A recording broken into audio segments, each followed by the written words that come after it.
بسم اللہ الرحمن الرحیم۔ کسی ملک میں ایک رحم دل اور عادل بادشاہ حکومت کرتا تھا۔ اس کی رحم دلی اور انصاف پسندی کے چرچے ملک بھر میں عام تھے۔ رعایا بھی اپنے بادشاہ سے بہت خوش تھی۔ ملک میں امن امان کا دور تھا۔ لوگ ہنسی خوشی دن گزار رہے تھے۔ ایک دن اچانک بادشاہ کے سر میں درد اٹھا۔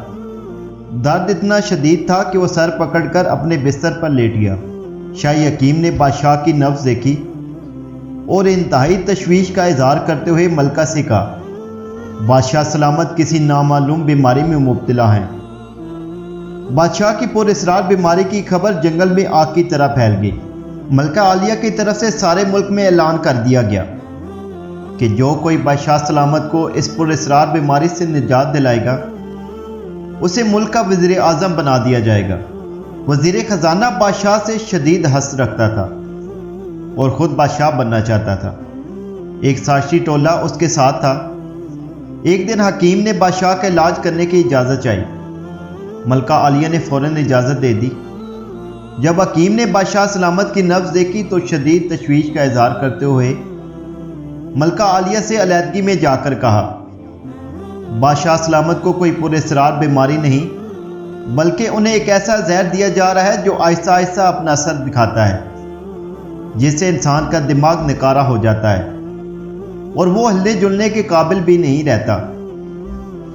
معاف کیجیے گا، مجھے تو ایسا محسوس ہوتا ہے جیسے بادشاہ سلامت کے خلاف کوئی بڑی سازش کی جا رہی ہے۔ ملکہ عالیہ نے حکیم صاحب کی بات بڑے غور سے سننے کے بعد ان کا شکریہ ادا کیا اور کہا، آپ جلد از جلد بادشاہ سلامت کا علاج شروع کریں، میں اس معاملے کو بھی دیکھتی ہوں۔ حکیم صاحب نے کہا، زہر کا اثر ختم کرنے کی ایک نایاب جڑی بوٹی ہے جو صرف کالے پہاڑوں کے دامن میں پائی جاتی ہے۔ مجھے وہاں پہنچنے میں 15 دن لگیں گے۔ ملکہ عالیہ نے کچھ دیر سوچنے کے بعد کہا، میرے ذہن میں ایک ترکیب آ رہی ہے جس سے سانپ بھی مر جائے گا اور لاٹھی بھی نہیں ٹوٹے گی۔ کیوں نہ ہم بادشاہ سلامت کو بھی اپنے ساتھ کالے پہاڑوں کی طرف لے چلیں؟ اس سے بادشاہ سلامت کی آب و ہوا بھی تبدیل ہو جائے گی اور ہمارا قیمتی وقت بھی بچے گا۔ روانگی سے پہلے راستے میں ہم اپنے وفادار سپاہی مورچوں میں بٹھا دیں گے۔ سازش کرنے والے لوگ بادشاہ کو چند آدمیوں کے ساتھ دیکھ کر ضرور حملہ کریں گے اور جیسے ہی وہ حملہ کریں گے ہمارے سپاہی ان پر حملہ کر دیں گے۔ ملکہ عالیہ، آپ کی اسکیم بڑی زبردست ہے۔ اس سے سازش کرنے والے لوگ آسانی بے نقاب ہو جائیں گے۔ حکیم صاحب، سازش بے نقاب ہونے تک آپ ہمارے وفادار سپاہیوں کی حفاظت میں رہیں گے۔ انتظام ہوتے ہی ملکہ عالیہ نے کالے پہاڑوں کی طرف روانگی کا اعلان کر دیا۔ شاہی سواری میں حکیم صاحب کے علاوہ بہت کم لوگوں کو لیا گیا تھا۔ وزیر خزانہ یہ اعلان سن کر بہت خوش ہوا اور اپنی حامیوں سے کہنے لگا، مبارک ہو، ملکہ عالیہ نے ہماری مشکل آسان کر دی ہے۔ اب ہم شاہی سواری پر حملہ کر کے ملک پر قبضہ کر لیں گے۔ شاہی سواری آبادی سے نکل کر جنگل سے گزر رہی تھی۔ وزیر خزانہ کے ایک جاسوس نے جو شاہی سواری میں شامل تھا، موقع پاتے ہی لال رنگ کے غبارے فضا میں چھوڑ دیے۔ وزیر اسی اشارے کا منتظر تھا۔ اس نے فوراً لشکر کو غبارے کی سمت بڑھنے کو کہا۔ تھوڑی ہی دیر بعد وزیر خزانہ اور اس کے ساتھ شاہی سواری کو چاروں طرف سے گھیرنے لگے۔ ابھی وہ ٹھیک طریقے سے شاہی سواری کا جائزہ ہی لے رہے تھے کہ ان پر چاروں طرف سے تیر برسنے لگے۔ تیروں کی بارش اتنی شدید تھی کہ کسی کو سنبھلنے کا موقع ہی نہ ملا۔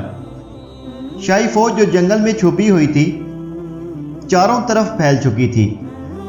وزیر خزانہ بدحواسی میں ادھر ادھر بھاگ رہا تھا۔ اتنے میں سپہ سالار تیزی سے اس کی طرف آیا۔